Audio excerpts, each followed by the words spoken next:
YouTube channel रतन तंवर पर आपका हार्दिक स्वागत है।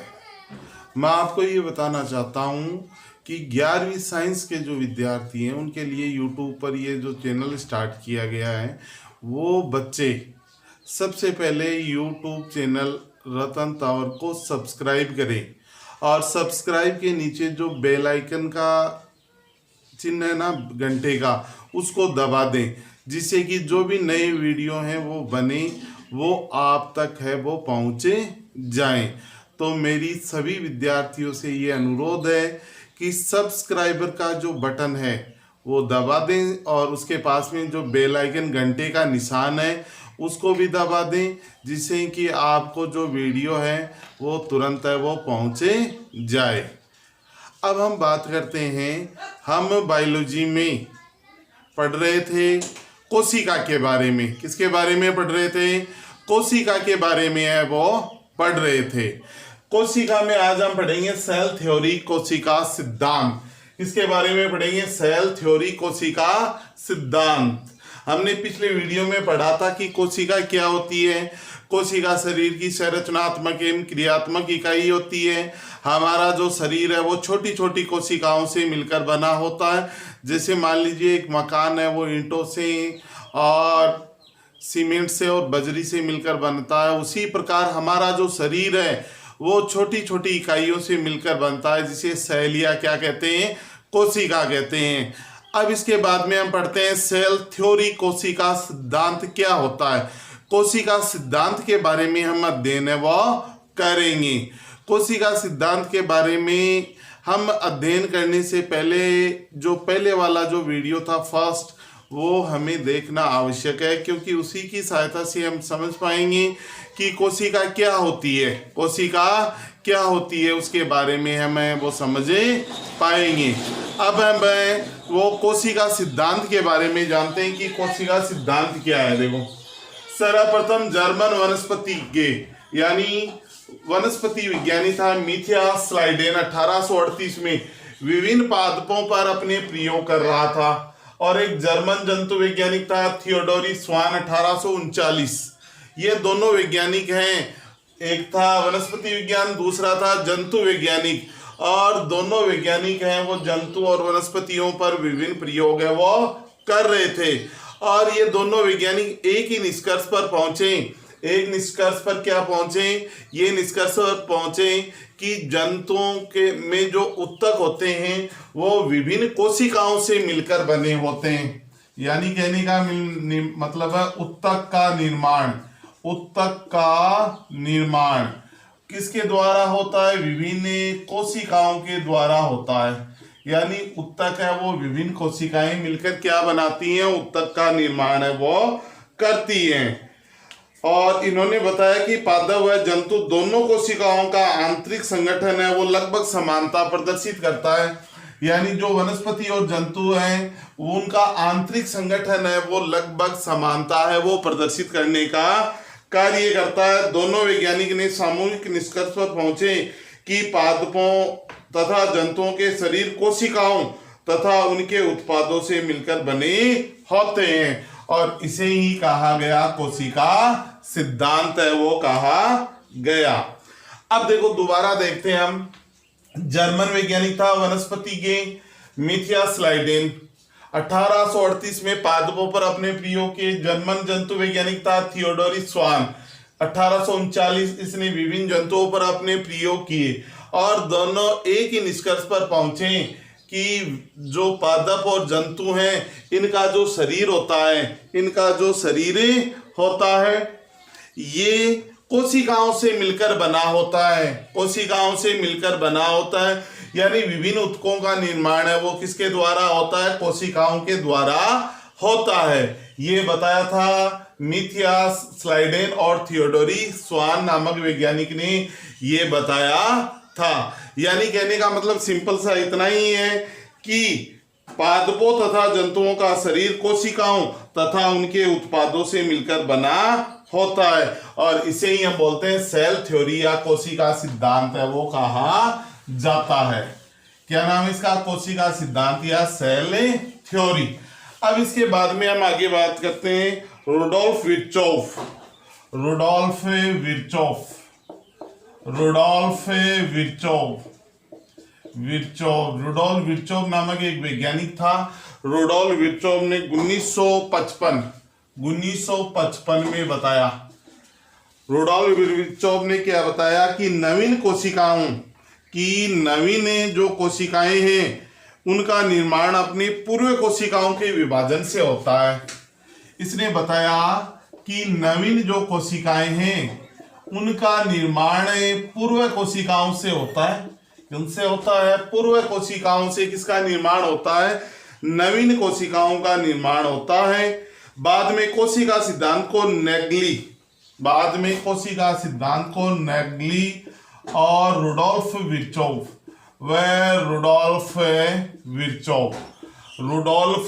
विर्चोव ये दो वैज्ञानिक थे। इन दो वैज्ञानिकों ने क्या किया? जो कोशिका सिद्धांत का है उसको एक नए रूप में प्रस्तुत किया था। किसने प्रस्तुत किया? नेगली और रुडोल्फ विर्चोव ने कोशिका सिद्धांत को एक नए रूप में क्या किया? प्रतिपादित किया। इन्होंने क्या बताया? इन्होंने पहला पॉइंट बताया, इन्होंने बताया कि सभी जीवों का शरीर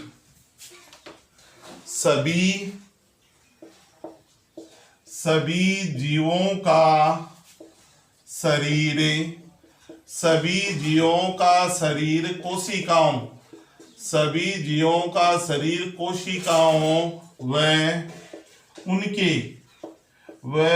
उनके उत्पादों से बना होता है। यानी जीव का जो शरीर है वो कोशिकाओं और उनके उत्पादों से मिलकर है वो बना होता है। ये पहला पॉइंट है। दूसरा है नवीन कोशिकाओं का निर्माण। नवीन कोशिकाओं का निर्माण पूर्ववर्ती कोशिकाओं के द्वारा होता है। यानी नवीन कोशिकाओं का निर्माण है जो पहले से सेल्स मौजूद है उनके द्वारा ही संपन्न होगा। इसके बाद में है वो तीसरा जो पॉइंट इसका आता है वो आता है कोशिका सजीव शरीर की संरचनात्मक व क्रियात्मक इकाई है। कोशिका सजीव शरीर की क्रियात्मक एवं संरचनात्मक इकाई है। Point number 4। चौथा पॉइंट आता है कोशिका में जीव के आनुवांशिक गुण निहित होते हैं। यानी आनुवांशिक गुण निहित होते हैं। कोशिका में आनुवांशिक गुण निहित होते हैं। ठीक है। फिर आता है पॉइंट नंबर 5। पांचवा पॉइंट आता है पीढ़ी दर पीढ़ी जीवन के सातत्य को संचालन कोशिकाओं द्वारा होता है। यानी जीवन का संचालन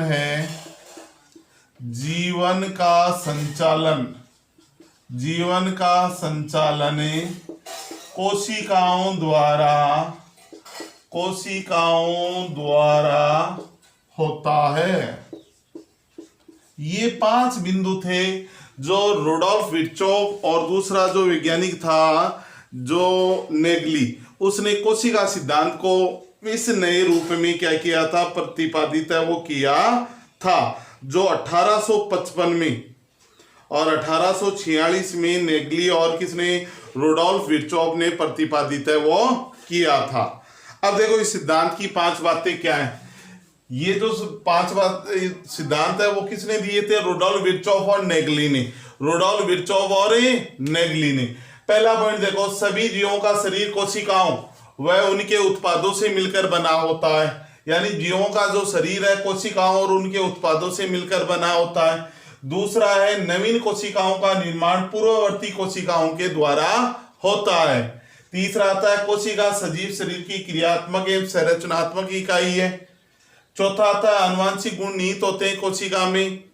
और 5वां आता है जीवन का संचालन कोशिकाओं के द्वारा ही संपन्न होता है।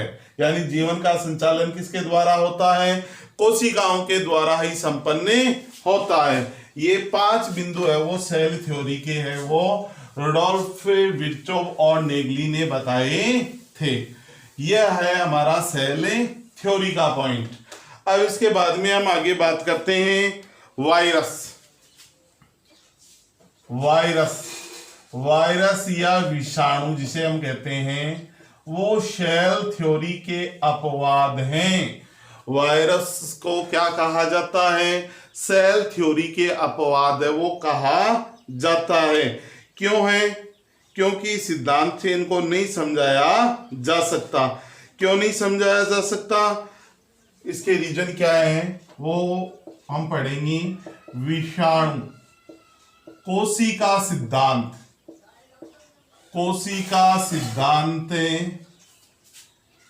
के अपवाद हैं। कोशिका सिद्धांत के अपवाद हैं क्योंकि पॉइंट नंबर 1, इनमें वायरसों में इनमें स्वतंत्र विभाजन की क्षमता नहीं होती। स्वतंत्र विभाजन की क्षमता नहीं होती। स्वतंत्र विभाजन की क्षमता नहीं होती है। इनके विभाजन के लिए दूसरी जीवित कोशिका की क्या होती है? आवश्यक। सबसे इंपॉर्टेंट पॉइंट यही है कि विषाणु या वायरस है वो कोशिका सिद्धांत के अपवाद क्या है? इनमें स्वतंत्र विभाजन की क्षमता नहीं होती है। इन्हें विभाजन करने के लिए दूसरी जीवित कोशिका की क्या होती है? आवश्यक। क्यों? जैसे मान लीजिए कोई वायरस है, किसी निर्जीव चीज के ऊपर है, वो रखा हुआ है, तो उसमें विभाजन नहीं हो सकता। उसमें विभाजन तभी हो सकता है जब उसको कोई दूसरी जीवित कोशिका मिले। क्या मिले? जीवित कोशिका मिले, तभी वायरसों में क्या हो सकता है? स्वतंत्र विभाजन हो सकता है और नए वायरस का निर्माण है वो हो सकता है। दूसरा पॉइंट आता है प्लाज्मा झिल्ली कोशिका द्रव्य। प्लाज्मा झिल्ली कोशिका द्रव्य कोमा एंजाइम, कोशिका द्रव्य कोमा एंजाइम आदि अनुपस्थित। एंजाइम आदि क्या होते हैं? अनुपस्थित होते हैं। आदि क्या होते हैं? अनुपस्थित होते हैं। यानी इनमें प्लाज्मा झिल्ली भी नहीं होती, कोशिका द्रव्य नहीं होता और एंजाइम है वो नहीं पाए जाते हैं। तीसरा पॉइंट आता है इनमें केवल एक ही केंद्र अम्ल है वो पाया जाता है। यानी न्यूक्लिक एसिड है वो एक ही प्रकार का होगा। केंद्रक अम्ल या तो होगा डीएनए या होगा आरएनए। डीएनए और आरएनए में से केवल एक ही पाया जाएगा। कोशिका में दोनों केंद्रक अम्ल है वो पाए जाते हैं, इसलिए इनको सेल थ्योरी से हम नहीं समझा सकते हैं। यानी कहने का मतलब क्या है? विषाणु या वायरस जो होते हैं वो कोशिका सिद्धांत के अपवाद हैं। क्यों? रीजन है इनमें स्वतंत्र विभाजन की क्षमता नहीं होती। इन्हें विभाजन के लिए दूसरी क्या चाहिए? जीवित कोशिका चाहिए। दूसरा होता है प्लाज्मा झिल्ली है, कोशिका द्रव्य है, एंजाइम आदि क्या होते हैं? अनुपस्थित होते हैं। थर्ड पॉइंट आता है केंद्रक अम्ल, डीएनए या आरएनए दोनों में से एक पाया जाएगा, जबकि कोशिका में दोनों है वो प्रेजेंट होते हैं। डीएनए भी पाया जाता है और आरएनए भी पाया जाता है, जिन्हें हम जेनेटिक मटेरियल या आनुवांशिक पदार्थ है वो कहते हैं। ये न्यूक्लिक एसिड हैं, आनुवांशिक पदार्थ हैं जो 2 प्रकार के होते हैं, डीएनए या आरएनए है वो पाए जाते हैं। तो ये है विषाणु जो होते हैं वो सेल थ्योरी के क्या होते हैं? अपवाद होते हैं। सेल थ्योरी के क्या होते हैं? अपवाद होते हैं। तो इन्हें हम इस सेल थ्योरी से विषाणुओं को नहीं समझा सकते हैं। ठीक है, ये हमारा एक छोटा सा टॉपिक था सेल थ्योरी कोशिका सिद्धांत, जो सबसे पहले स्वान और स्लाइडेन ने प्रतिपादित किया। उसके बाद में नए रूप में इसको प्रतिपादित किया था किसने? नागली। और दूसरा वैज्ञानिक था रुडोल्फ विर्चोव ने इसे नए रूप में क्या किया था? प्रतिपादित किया था। नेक्स्ट जो वीडियो आएगा उसमें हम प्लांट सेल और एनिमल सेल, पादप कोशिका और जंतु कोशिका में जो डिफरेंस है, अंतर है, उसके बारे में हमें वो चर्चा करेंगे। आज का जो वीडियो था उस वीडियो में हमने सेल थ्योरी के बारे में पढ़ा है।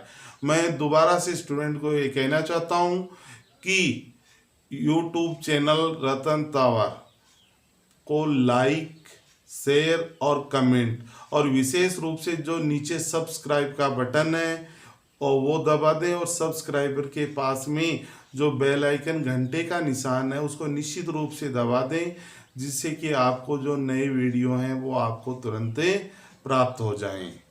तो आज के वीडियो में इतना ही। Okay, bye.